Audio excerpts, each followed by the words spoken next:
O tema de hoje é extremamente importante, pois nos dará uma boa noção do entendimento que as Escrituras dão sobre a nossa alma pós-morte. Eu, presbítero João Placoná, entendo que esse assunto é deveras importante para todos nós.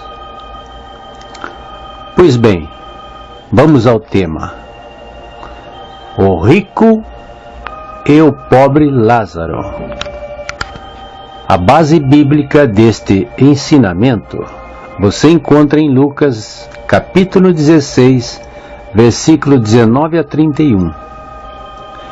Esta parábola extremamente séria nasceu da zombaria dos fariseus com relação ao ensinamento da parábola que tinham ouvido dos lábios de Jesus, que seria a parábola do mordomo infiel, que está em Lucas, capítulo 16, versículos de 1 a 14. Aqueles líderes religiosos possuíam uma vida de luxo e viviam no amor ao dinheiro e nos prazeres que a riqueza podia comprar. No entanto, zombaram do conselho sobre a melhor maneira de usar os bens materiais em benefício de outras pessoas, de tal forma que conquistassem recompensas eternas. O seu dinheiro lhes pertencia e eles não queriam algum conselho de Jesus sobre como usá-los corretamente. Surgiu então essa parábola, a qual ensina sobre o terrível fim daqueles que vivem apenas para satisfazer os seus próprios desejos, pecaminosos e egoístas. Os bens, Lucas capítulo 16, 25, que lhes pertenciam seriam muito aproveitáveis no mundo, mas a confiança foi traída e o resultado de uma vida da qual eles abusaram levou-os ao inferno. Inicialmente, notamos como que esta parábola não desejava, como objetivo primário, enfatizar as terríveis consequências pelo abuso das riquezas e pela atitude sem coração do desprezo aos pobres, mas declarar que os homens não podem organizar e harmonizar, obedecendo aos seus próprios interesses. A reverência a Deus que professam ter e o amor que possuem em satisfazer os seus próprios prazeres. Que os valores externos não são indicadores infalíveis quanto ao caráter. Que os critérios de avaliação de Deus são justos. E que os hábitos cultivados por muito tempo acabam fixando o caráter, para bem ou para o mal, no tempo e na eternidade. Há escritores que não consideraram essa narrativa uma parábola. Sustentam que não é chamada parábola, pois apresenta nomes. Nunca são dados nomes em todas as outras parábolas de nosso Senhor Jesus Cristo. Ele não tinha o costume de inserir nomes em seu ensino parabólico. O rico e Lázaro eram personagens reais. Possivelmente Cristo os conhecia, e a sua história nesse mundo e no porvir é solenemente localizada por Jesus com o objetivo do proveito moral dos homens em todos os lugares. Abraão, Moisés e o Hades. Hades é uma palavra de origem grega. Corresponde ao hebraico Seol. São realidades, não figuras de linguagem. Mas, se a narrativa era uma história real, por outro lado, os fatos são apresentados em forma simbólica. E os símbolos são as sombras projetadas das realidades. Antes de examinarmos a série de grandes contrastes e suas aplicações, devemos afirmar que o rico não foi para o inferno porque era rico, e nem Lázaro foi para o seio de Abraão porque era pobre. Há multidões de pessoas no céu que uma vez foram ricas, exatamente como há milhares de pessoas no inferno que uma vez foram pobres.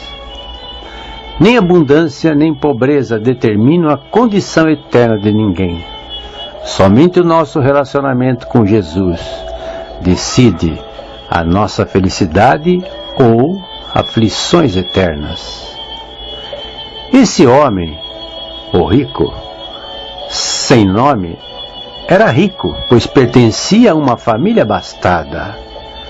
Não há dúvida de que os seus 5 irmãos, tão ricos quanto ele, formavam todos um dos grupos de magnatas mais ricos das redondezas.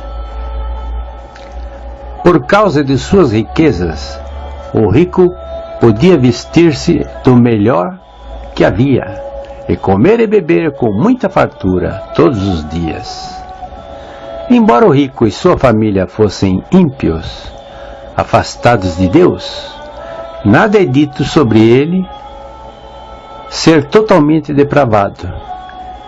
Ele não é apresentado como culpado de algum pecado notório ou um monstro da sociedade.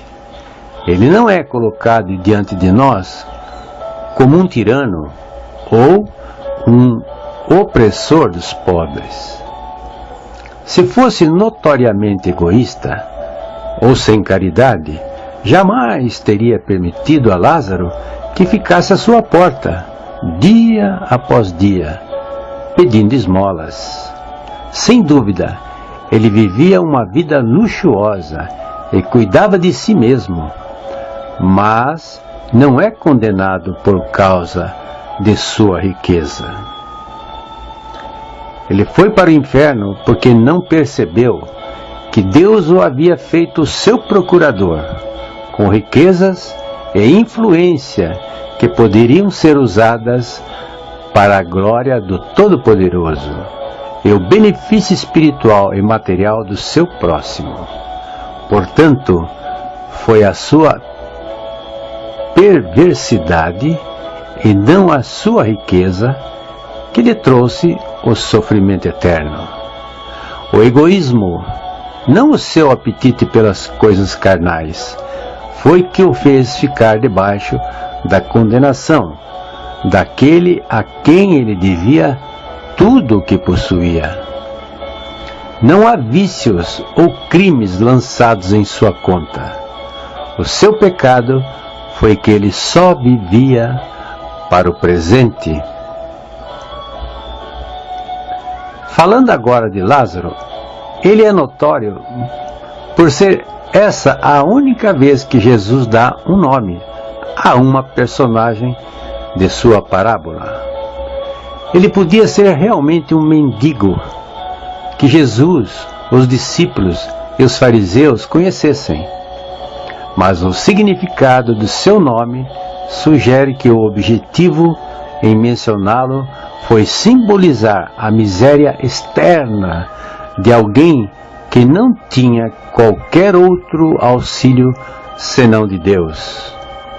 Lázaro significa Deus tem ajudado, ou Deus é aquele que ajuda. A palavra mendigo traz em si a ideia de pobreza, mais do que de mendigar. Em contraste com o rico, ele era pobre e nada possuía. O rico se vestia de púrpura e linho fino, e o mendigo com trapos. O rico vivia numa mansão imponente, e o mendigo fora colocado à porta daquele casarão, por amigos que se condoeram dele. O rico tinha um corpo sadio e bem alimentado, e o mendigo estava cheio de chagas. O rico vivia suntuosamente todos os dias, e o mendigo vivia das migalhas que caíam de sua mesa. O rico tinha médicos que cuidavam dele, e os cães lambiam as chagas de Lázaro. Contudo, o mérito de Lázaro não estava no triste fato de ser pobre, incapaz e doente. Um mendigo pode ser tão vil e sujo no coração quanto no corpo. O pensamento precioso é que, enquanto jazia à porta do rico, contemplando com olhos famintos as migalhas que lhe traziam, ele aprendeu a estar contente. Como filho de Abraão, ele achou em Deus o seu auxílio. Como um pensionista, dependendo da generosidade divina, ele sabia que o seu pão e a sua água estavam garantidos. No final, ele foi para o paraíso, não porque era pobre e doente, mas porque, apesar de sua condição lamentável, ele havia servido a Deus e encontrado constante auxílio nele. Resta-nos o mistério: por que foi permitido que um homem bom como Lázaro ficasse tão privado de bens materiais e doente? Se Deus era o seu auxílio, por que ele não foi aliviado de sua miséria?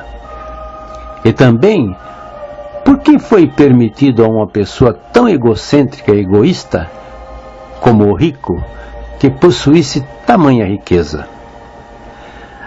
Essas perguntas não foram respondidas por Jesus, que na parábola procurou focalizar a atenção de seus ouvintes sobre a lição séria de que a vida a qual vivemos na terra determina nossa condição eterna. Os dois homens que Jesus apresentou foram tão opostos na morte quanto tinham sido na vida. Com a morte do mendigo, bem primeiro na narrativa, pensemos primeiro nela. Tudo o que Jesus disse sobre ele foi: morreu o mendigo. Nada é dito sobre o seu funeral. Tão pobre, não tinha condições de deixar algo que pudesse pagar um sepultamento decente.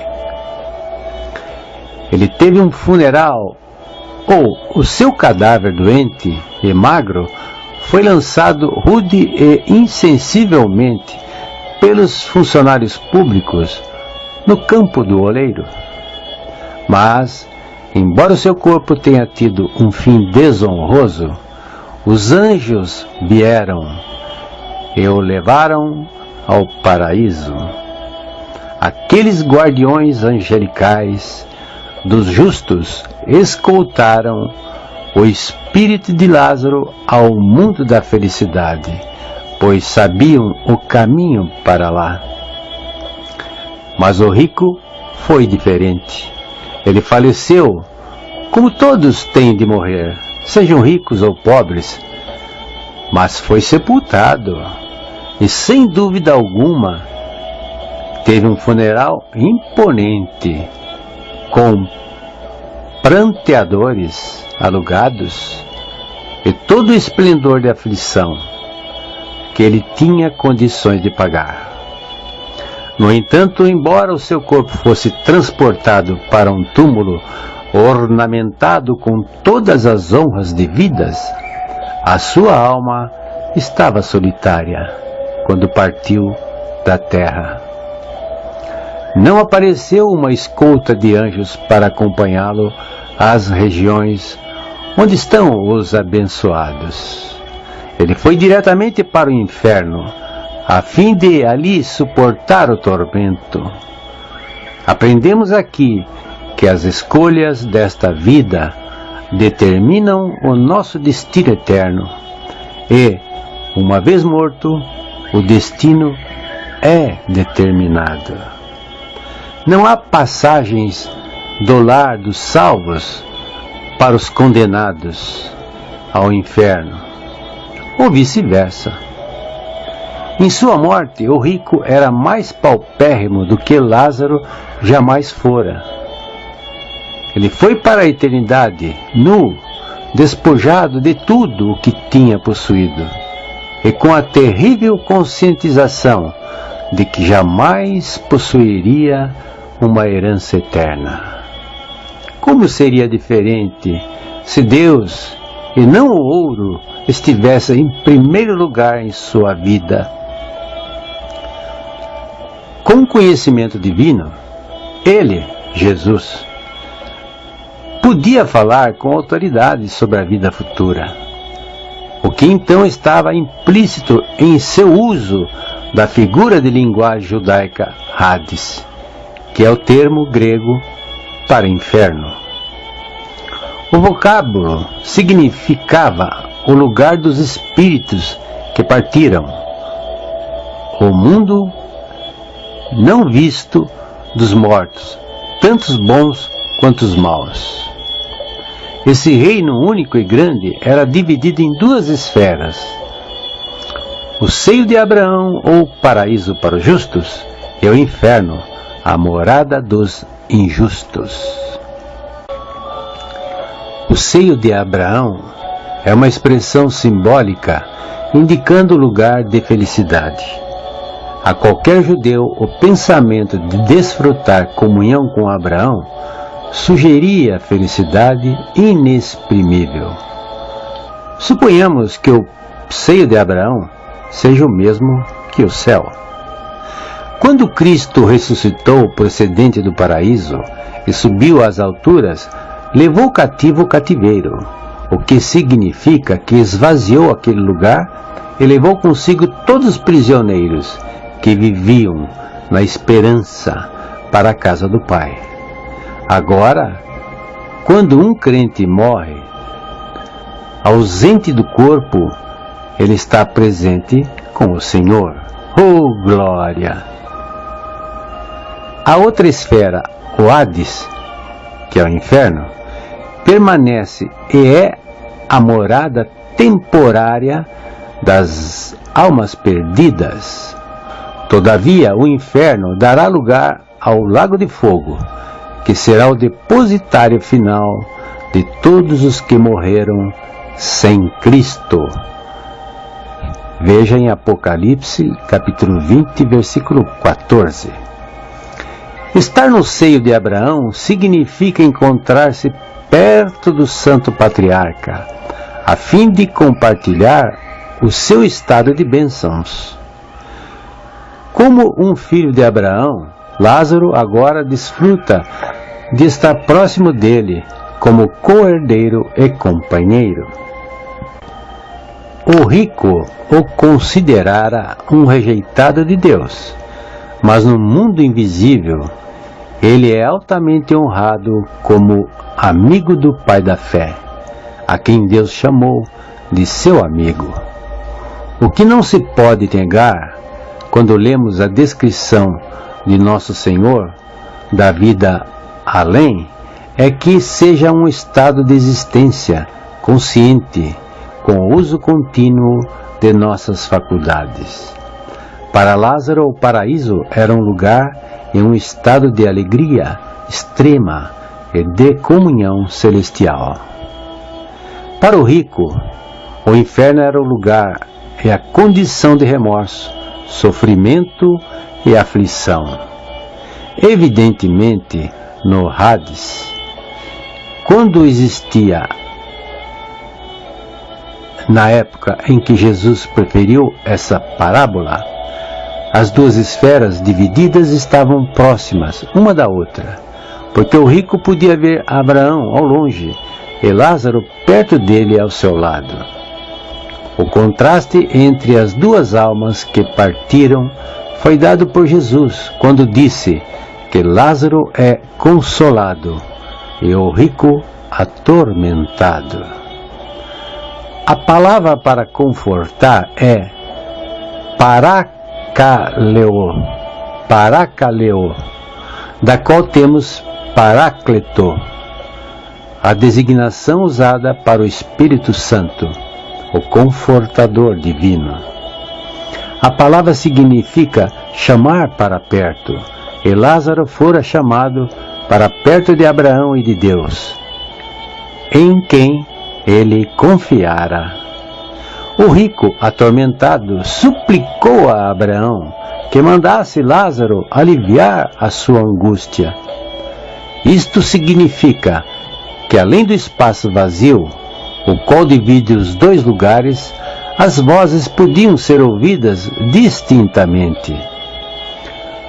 Com perfeita inteligência espiritual, Abraão sabia tudo que é a prosperidade do rico,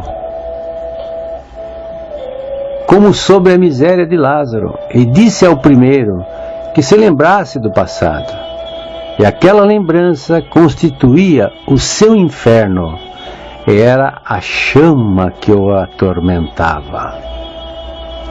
O nosso Senhor então prosseguiu e disse que o seio de Abraão era um exemplo que denotava a impossibilidade da alma perdida ir para o céu, ou dos salvos visitarem o inferno.